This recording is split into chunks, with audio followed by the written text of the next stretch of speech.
Good morning. Today is Sunday, October 10th, 2021. Almost as soon as Sarah and Avraham and Lot arrive in Canaan, which becomes Israel, at the command of Hashem, Lech Lecha, they're required to leave.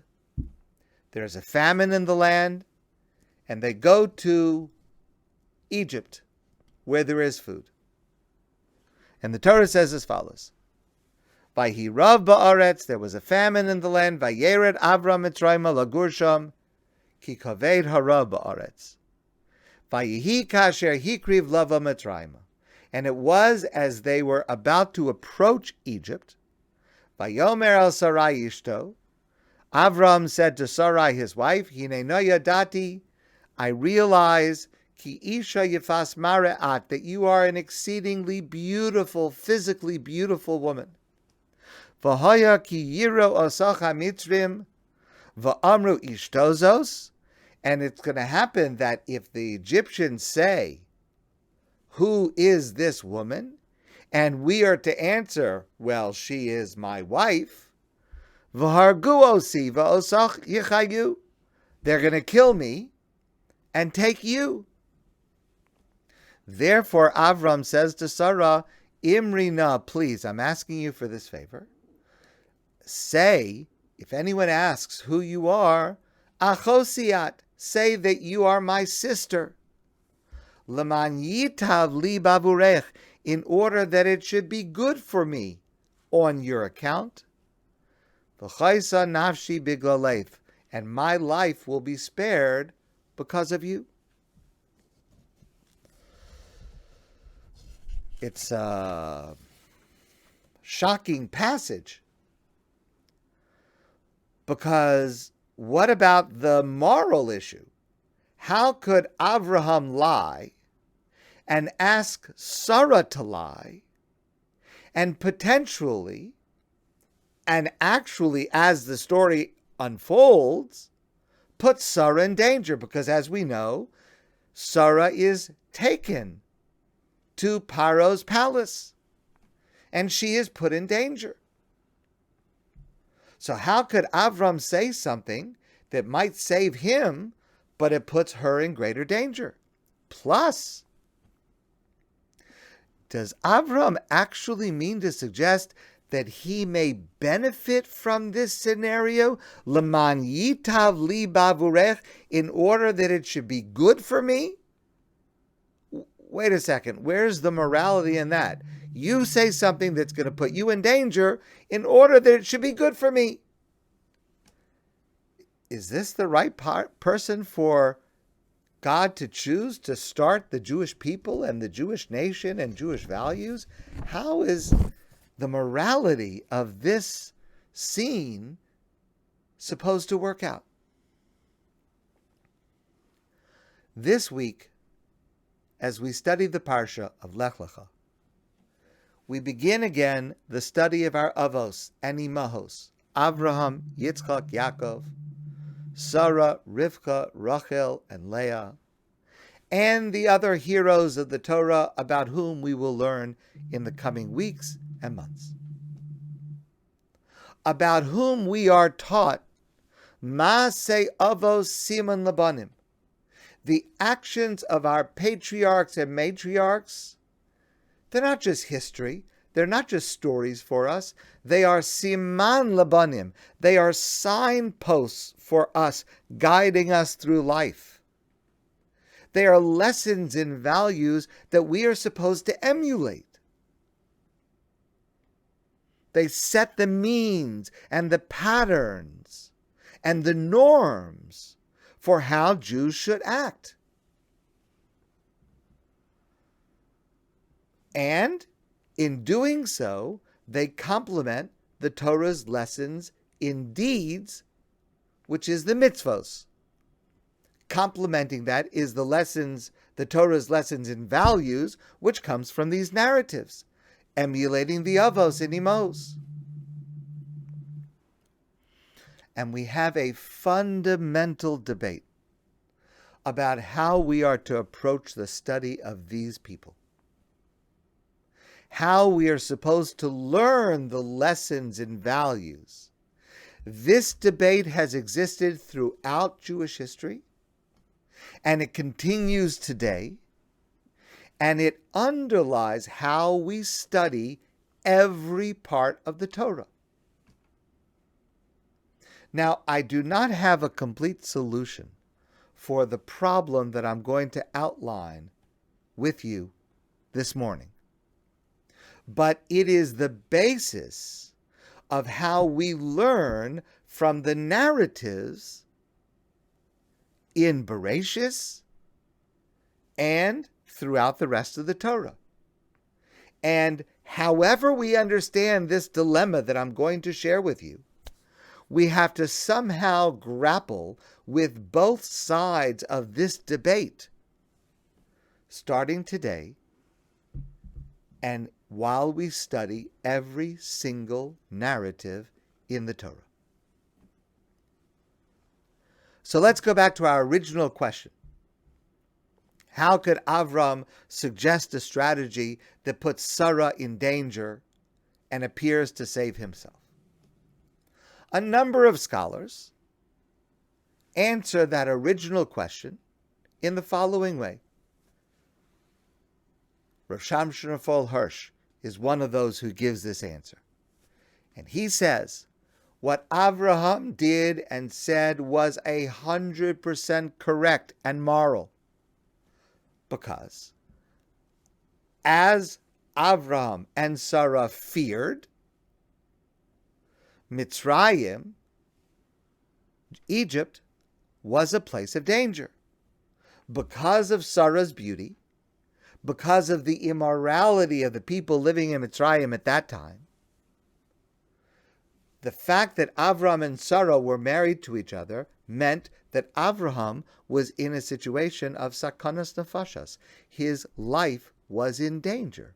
The people there would kill him if he was married to a woman that they wanted to take. And if his life is in danger, if God forbid he would be killed, then Sarah would be taken.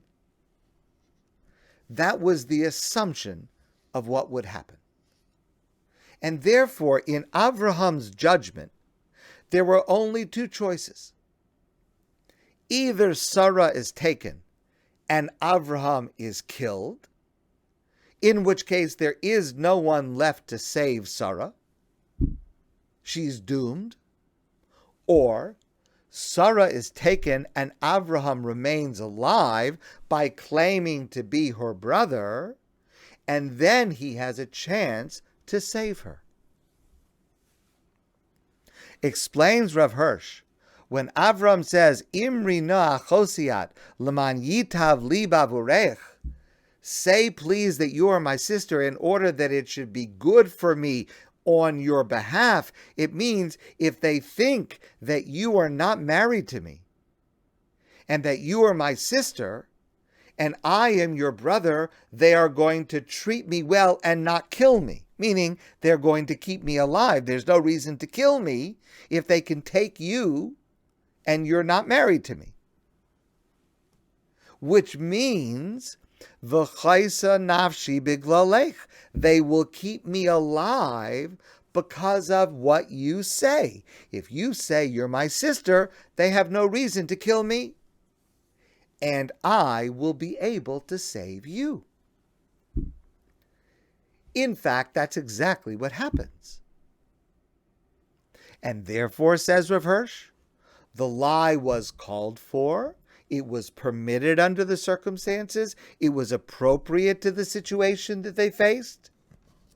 And Avram acted completely correctly. That's one approach, taken by Hirsch, taken by other commentators, some with slight permutations of how they explain it, but that's one approach taken by many of our commentators. The Ramban, Nachmanides, the Radak, and others disagree with this interpretation. The Ramban Nachmanides writes, V'da, and you should know, Ki Avram Avinu chata chet gadol bishgaga.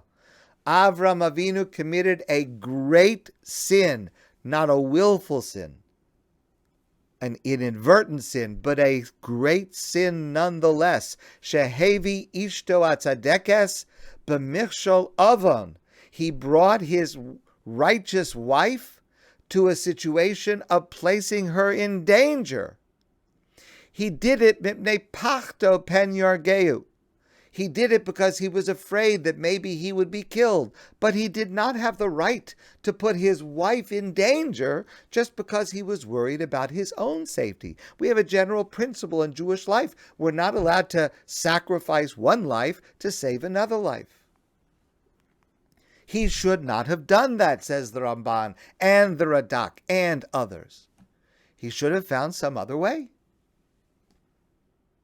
Now, let's take a step back from this individual narrative. Underlying these two different ways of interpreting this specific passage is a more global question. And this applies when we analyze any narrative in the Torah. And that is, are we to assume when we study Torah that the avos and the imahos, the patriarchs, the matriarchs, that they are perfect, that their actions are always correct and beyond reproach? Their greatness is so much beyond our understanding, and we are not permitted to ever criticize them? And if we should see something that appears to us that they have done something wrong, we are required to interpret it in a way that shows that their action is completely correct. And this approach is exemplified in our passage by Rav Shamshon Raphael Hirsch, explaining that what Avraham did is correct. And throughout the entire Torah, there are commentators who will take this approach in any given narrative to show that no, what looks like a sin is not a sin. No, what looks like it was incorrect was not incorrect. It was the right thing, etc., consistently through the Torah.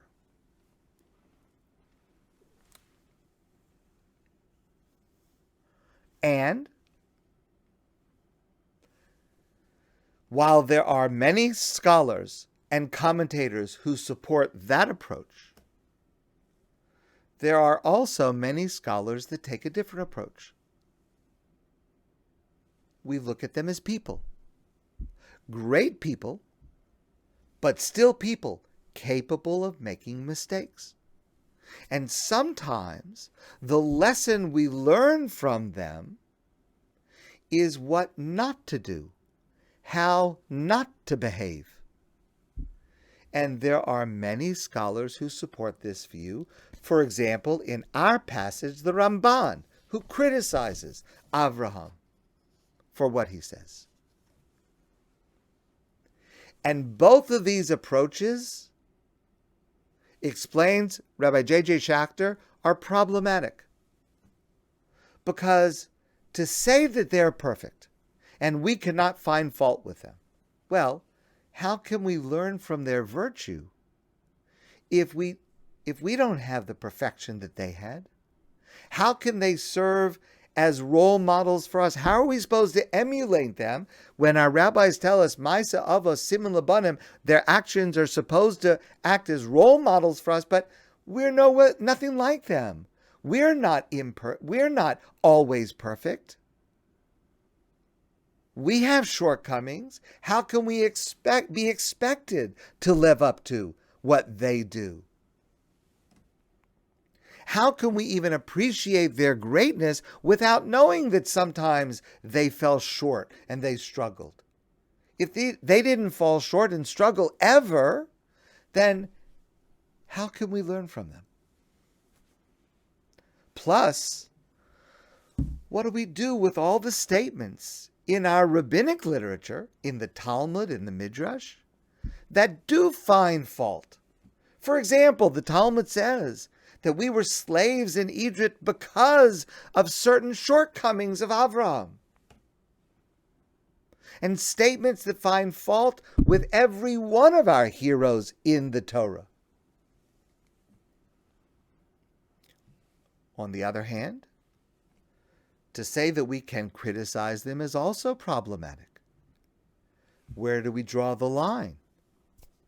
Are we to look at them precisely like you and me, subject am I supposed to evaluate Avram the way I would, God forbid, evaluate myself, with subject to my weaknesses and shortcomings and foibles?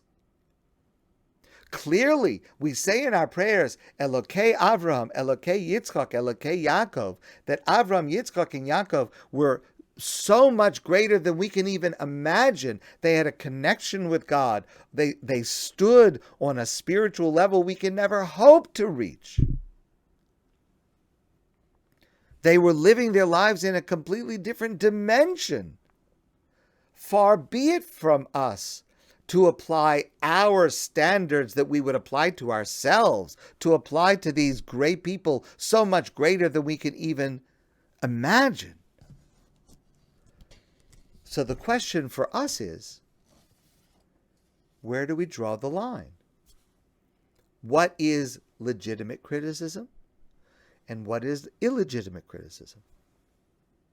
And just to add one more layer to this problem, presumably, how we describe them will relate to the context where we are describing them. For example, when you and I are speaking now, I want to teach Torah. Now, I want to teach Torah as authentically, as true as I can, but I also want to inspire all of us to love Torah, to love Judaism, to be proud of Torah. How can I do that while I am criticizing much of what our greatest heroes do? As I said at the beginning, I don't have the answer. Clearly, Torah has infinite complexity and multiple conflicting interpretations, and we will see both approaches throughout commentators of the Torah. I presume we should modulate between the two sides. When we excuse and rationalize behavior, we must also emphasize that we are to emulate our patriarchs and matriarchs. That these are lessons that are chosen for us to incorporate into our lives, even if the people we are learning about seem beyond our ability to emulate. And when we do criticize, we do so with caution. We do so with the humility that we are in the presence of giants. But this is a fundamental question in how we interpret every narrative of the Torah and the rest of especially in the book of Bereshis, but also through the rest of the Torah. Hopefully, like many different dilemmas in life, being aware of the problem, being aware that there are often two valid approaches to understanding a given narrative and a given personality. Being aware of this is the largest step we can take to dealing with it and to squeezing lessons from every single approach.